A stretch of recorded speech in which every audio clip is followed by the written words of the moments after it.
Nearly half of all older adults wake up multiple times each night, staring at the ceiling for hours. If this sounds familiar, you've probably tried everything. Melatonin supplements in varying doses, chamomile tea by the gallon, sleeping pills that leave you groggy, meditation apps, white noise machines.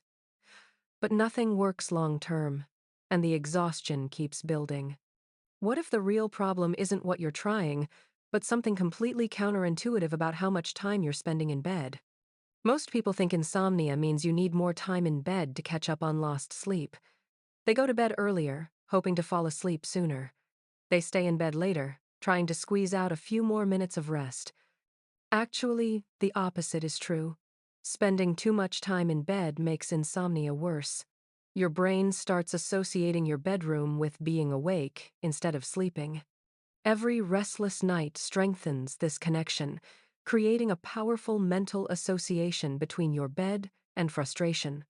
You lie there, increasingly anxious about not sleeping, which makes sleep even more elusive. This traps you in a vicious cycle that gets harder to break with each passing night. There's a method that breaks this completely. It's called sleep restriction therapy, and sleep specialists have used it successfully for over 30 years with thousands of patients. The concept sounds harsh at first. You're already exhausted, running on empty. So why would anyone tell you to spend less time in bed? It seems cruel.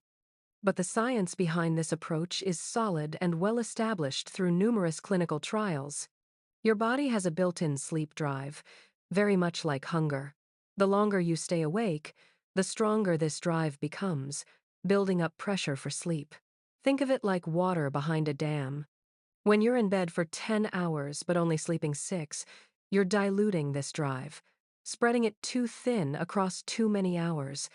Sleep restriction concentrates it into a focused window. You spend exactly as much time in bed as you actually sleep, and nothing more. This builds massive sleep pressure, creating an overwhelming urge to sleep, so when you finally get into bed, you fall asleep fast and stay asleep longer. Here's how it works in practice. Start by tracking your sleep for 2 full weeks to establish a baseline. This data is crucial for the method to work properly. Write down when you get in bed each night, when you actually fall asleep, your best estimate, every time you wake up during the night, and for how long, and when you finally get up in the morning. Be honest and thorough with this tracking. At the end of 2 weeks, calculate your average total sleep time, the actual hours you're sleeping, not the time you're lying awake. Let's say it's 6 hours, even though you're in bed for 9. That 3-hour gap is where the problem lives. Now comes the restriction part, which requires discipline but delivers results. You only allow yourself 6 hours in bed, matching your actual sleep time. If you need to wake at 7 a.m. for your day, you don't get in bed until 1 a.m. Not midnight, not 11 p.m., 1 a.m. sharp. For about a week, possibly 10 days, you'll feel quite tired during the day. Your body will protest this change. But something remarkable happens during this period. When 1 a.m. finally arrives, your body is so ready for sleep, so overwhelmed with sleep pressure, that you drop off immediately. No tossing and turning for hours. No watching the minutes tick by on the clock. Just sleep, deep and restorative. Critical rule that must not be broken. Never go below 5.5 hours in bed, even if you're currently sleeping less than that. This minimum protects your health and safety while still allowing the therapy to work. Going lower than this can be dangerous and counterproductive. After a full week on your restricted schedule, check your sleep efficiency carefully. That's the percentage of time in bed that you're actually asleep. Calculate it by dividing total sleep time by time in bed, then multiplying by 100. Once you hit 85% or higher for several consecutive nights, you've earned the right to add 15 to 30 minutes to your time in bed. If you're still below 80%, reduce your time in bed slightly by 15 minutes. Between 80 and 85%, stay put for another full week before reassessing.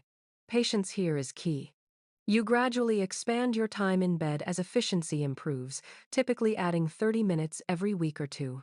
This slow expansion ensures you maintain the strong sleep association you've built. Eventually, after several weeks or months, you're sleeping 7 or 8 solid hours through the night. Your sleep is consolidated, deep, and refreshing. Clinical trials show this approach works as well as full cognitive behavioral therapy for insomnia, which is considered the gold standard treatment. Combine sleep restriction with stimulus control techniques for maximum effectiveness. Your bed should mean sleep and intimacy only. Not reading, not watching TV, not scrolling through phones or tablets. Only get in bed when you're genuinely sleepy. There's a difference between tired and sleepy. If you're not asleep within 20 minutes, don't just lie there getting frustrated. Get up and go to another room. Do something quiet and relaxing in dim light until you feel genuinely sleepy. Then return to bed. Wake at the same time every morning, 7 days a week, no matter what. Yes, even on weekends. This consistency trains your circadian rhythm and strengthens your sleep-wake cycle. Your bedroom environment matters more than most people realize. Keep your room temperature between 60 and 67 degrees Fahrenheit. This cooler temperature signals your body that it's time to sleep. Make your room as dark as possible. Use blackout curtains if needed. Cover any LED lights from electronics. Keep it quiet, or use a consistent white noise machine if silence isn't possible. Stay off all screens for a full hour before your bedtime. The blue light from devices suppresses melatonin production and stimulates your brain when you need it winding down. Watch what you consume throughout the day and evening. No caffeine after noon. Period. Remember that caffeine has a half-life of 5 to 7 hours, so that afternoon coffee is still affecting you at bedtime. Alcohol might make you drowsy initially, but it destroys sleep quality later in the night as your body metabolizes it, causing fragmented sleep and early morning awakenings. Cut liquid intake after 6 p.m. to minimize nighttime bathroom trips. Getting up to urinate is the top reason seniors wake at night, and each trip makes it harder to fall back asleep. Exercise during the day improves sleep quality significantly for older adults. Aim for at least 30 minutes of moderate activity most days. Walking, swimming, cycling, or light strength training all help. Just avoid intense workouts within 3 hours of bedtime, as they can be stimulating and raise your core body temperature when you need it dropping for sleep. Light exposure is absolutely crucial for healthy sleep. Your internal circadian clock runs primarily on light signals. Many seniors get virtually zero bright light exposure during the day, especially if they're mostly indoors, which completely wrecks circadian rhythms and makes nighttime sleep nearly impossible. Spend 30 to 60 minutes in bright light each morning, ideally within an hour of waking. Go outside for a morning walk, or at minimum sit by a sunny window. This morning light anchors your circadian rhythm and helps you feel alert during the day and sleepy at night. Consider a light therapy box in winter months when natural sunlight is scarce. Sleeping pills don't solve insomnia long-term and carry real risks: morning grogginess, higher fall rates in older adults, and impaired memory. OTC sleep aids with diphenhydramine or doxylamine are linked to higher dementia risk, and the American Geriatric Society warns against most sleep medications for seniors. If you're taking them now, taper slowly with your doctor. Never stop suddenly.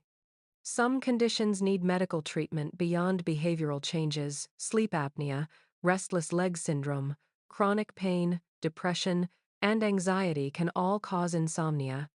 Sleep restriction still helps, but you must address these underlying issues for full improvement. The first 2 weeks of sleep restriction are tough. You'll feel more tired, but that's normal and temporary. Most people see progress within 3 to 4 weeks, and by 6 to 8 weeks, many sleep better than they have in years. Important cautions.